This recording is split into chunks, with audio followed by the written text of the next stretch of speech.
Aku bertemu Hara seusai perpisahan mahasiswa KKN tingkat kabupaten. Kami ternyata ditempatkan di kabupaten yang sama, tetapi berbeda desa.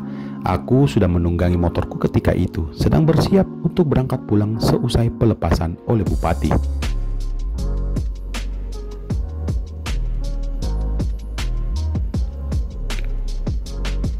Citra memelukku rapat dari belakang, condong mengikuti kontur motorku yang didesain untuk kecepatan tinggi.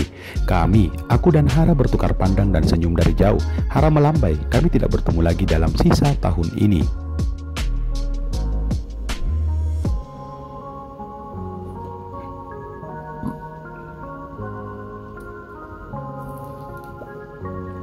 Aku belum bertemu Lili sejak tiba di Makassar malam tadi.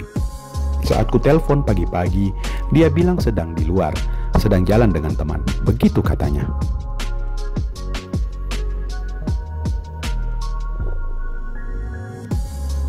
Karenanya aku habiskan hari dengan beristirahat, melepas lelah perjalanan kemarin. Teleponku baru berdering lagi tengah malam. Nama Asnaini tertera di sana.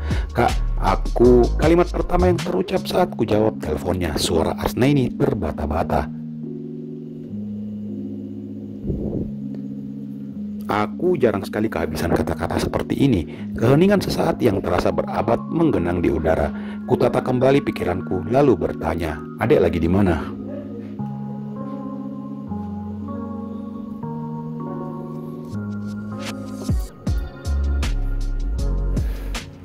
Di rumah Satri, Kak, samar-samar ku ingat nama itu. Salah seorang teman geng Asnaini di SMA. Kakak ke situ sekarang. Asnaini tidak mampu menahan tangis setibanya aku di sana.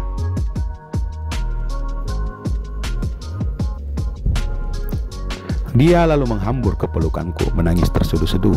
Rumah ini sedang sepi. Kutebak hanya mereka berdua yang ada di rumah saat itu. Kuusap kepala Asnaini di pelukanku. Kuajak duduk di ruang tamu yang bukan rumahku. Seperti dulu, aku tidak bicara, hanya menunggu sampai tangisnya mereda.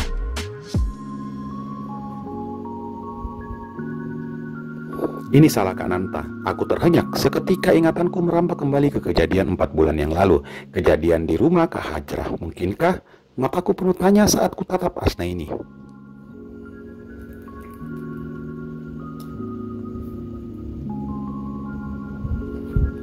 Bukan, adek baru 2 bulan, tapi ini salah Kak Nanta. Matanya kembali berurai air mata. Raja, Asnaini mengangguk lalu menunduk menutup muka.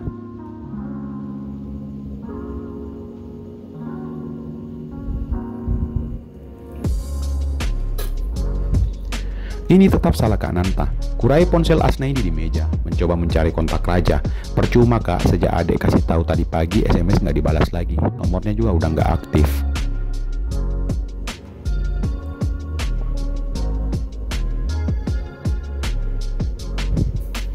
Aku paham sepenuhnya kini. Bagaimanapun, Asnaini dia tetaplah remaja yang rapuh. Ditinggalkan Raja pada saat seperti ini membuat pikirannya butuh sesuatu untuk disandari.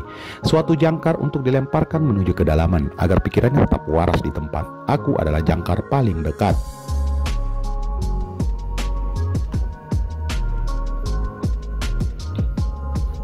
Kurangkul bahu Asnaini. Adek maunya gimana? Tanyaku pelan, menatap sesuatu yang tidak menarik di kejauhan. Kurasakan ponselku bergetar.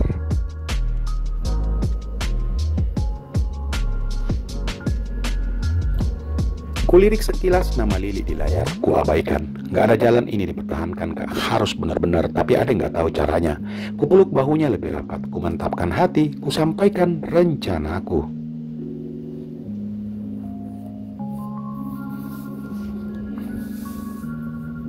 Kuputuskan kontak dengan banyak orang selama seminggu, termasuk Lili. Kupusatkan perhatianku pada Asnaini yang memutuskan tidak ada yang indah dan etis untuk diceritakan.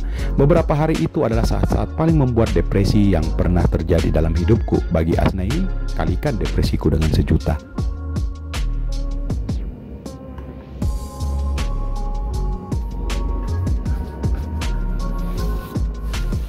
Tahun 2009 datang tanpa terasa. Tahun bagi mereka yang seusiaku mulai mengenal Facebook. Raja muncul di padepokan pada suatu hari setelah menghilang selama berbulan-bulan. Emosi marah menguasaiku seketika ketika dia menyapa seakan tanpa terjadi apa-apa.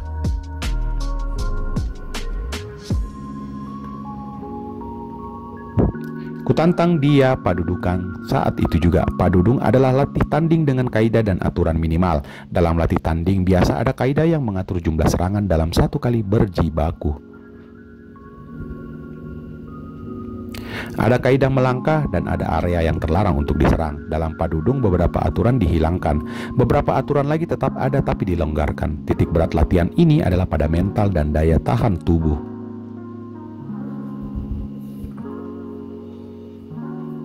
Dengan padudung, pesilat dipersiapkan menghadapi kemungkinan pertarungan sesungguhnya, bukan pertandingan olahraga. Tidak perlu kugambarkan, cukup kukatakan bahwa setelah padudungku melawan raja, Dewan Pembina memanggil kami berdua. Konflik personal tidak dapat kusembunyikan lagi.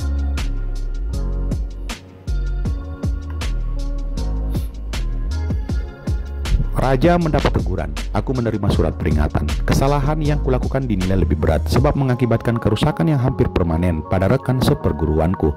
Bagi pesilat yang taat, surat peringatan dari padepokan adalah sebuah sanksi yang sangat berat. Tetapi bagiku sanksi yang kutatukan bukan itu, melainkan dari sumber yang lebih kuhormati. Bapakku murka mendengar berita dari teman-temannya tentang kejadian itu. Aku dipanggil pulang, perbincangan yang menyesakkan tidak terhindarkan.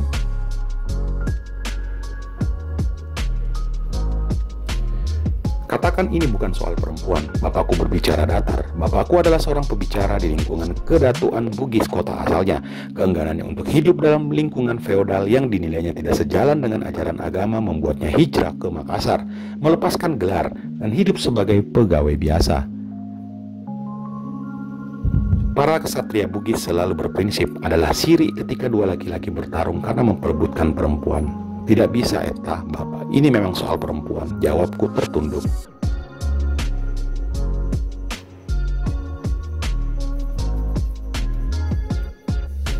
Kami hanya terdiam, duduk berhadapan dalam hening. Begitulah selalu cara bapakku menyampaikan kemurkaannya, menyiksa kami dengan kemarahan yang disampaikan seperti radiasi. Berjam-jam lamanya kami hanya duduk di sana di ruang keluarga, kebisuan yang menyiksa. Kuterima saja kemarahan Bapak yang ditimpalkan kepadaku. Tidak berani kujelaskan cerita yang mendasari tindakanku, bahwa penyebab kami memanglah seorang perempuan, namun bukan karena memperebutkannya.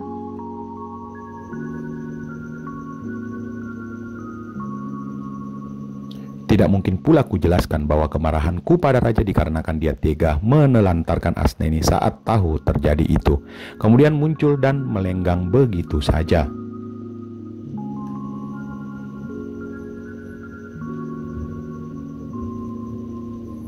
Tetapi dalam hati aku tahu, ini semua hanyalah manifestasi penyesalanku telah mengajak Asnaini mengenal dunia yang seharusnya belum dia ketahui. Ini tetap salah Kak Nanta.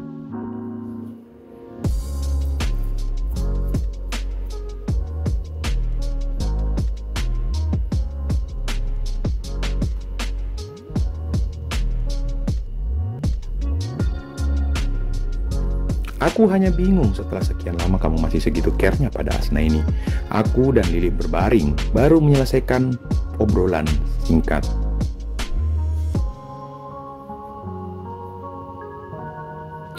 Kejadian di padepokan hari sebelumnya tidak dapat kututupi. Bekas lecet dan blur di tubuhku bercerita lebih banyak dari yang seharusnya. Aku tidak menanggapi, tidak tahu dan merasa tidak perlu. Lili lalu menghadapku.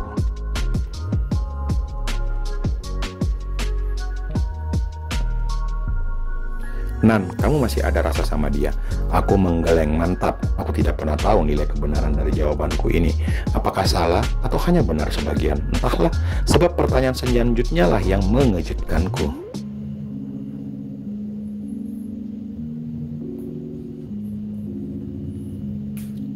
Nan, setelah ada aku, kamu sama Asnaini pernah? Aku tidak menjawab. Diamku menjawab semua yang Lili ingin tahu, menggerakkan endapan ragu yang sudah lama menunggu.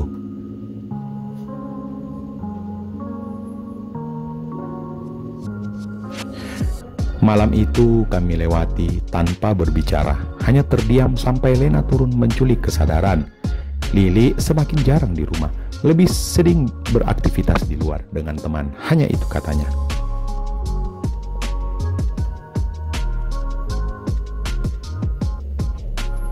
Kurasakan kehadiran pribadi yang samar di antara kami berdiri menghalangi. Aku tahu dari aktivitas sosial media, Lili sedang dekat dengan seorang rekan kerjanya, pria bernama Nur Hadi. Kubenamkan diri pada kesibukan baruku, aku mengajar di sebuah sekolah swasta.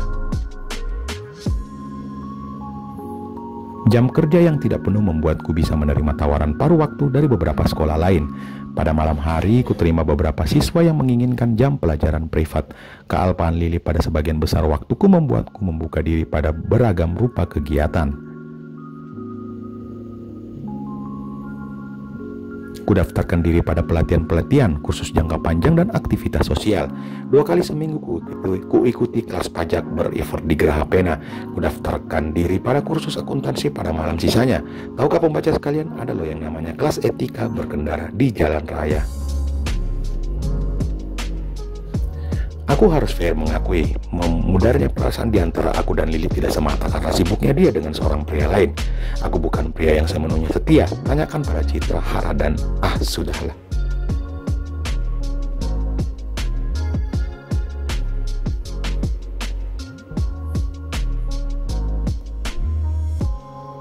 Nan, kita harus realistis. Aku 27 tahun ini, dan aku perempuan. Kita nggak kemana-mana saat ini. Poinmu? Ku beranikan diri bertanya.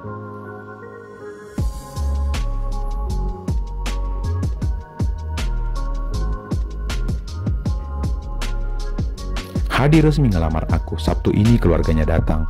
Aku sudah iyakan, Nan. Lili membelai wajahku. Pagi itu, pagi yang sama kami sarapan di beranda.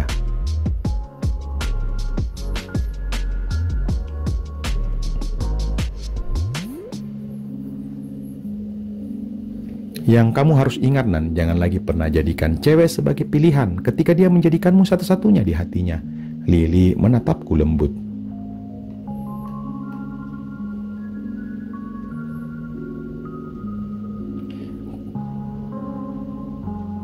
Kami sangat dekat, hampir tidak berjarak. Lili selalu menjadi dua sisi kontradiksi, kekanakan dalam satu diri. Mantan memang selalu menempati tempat tersendiri di hati.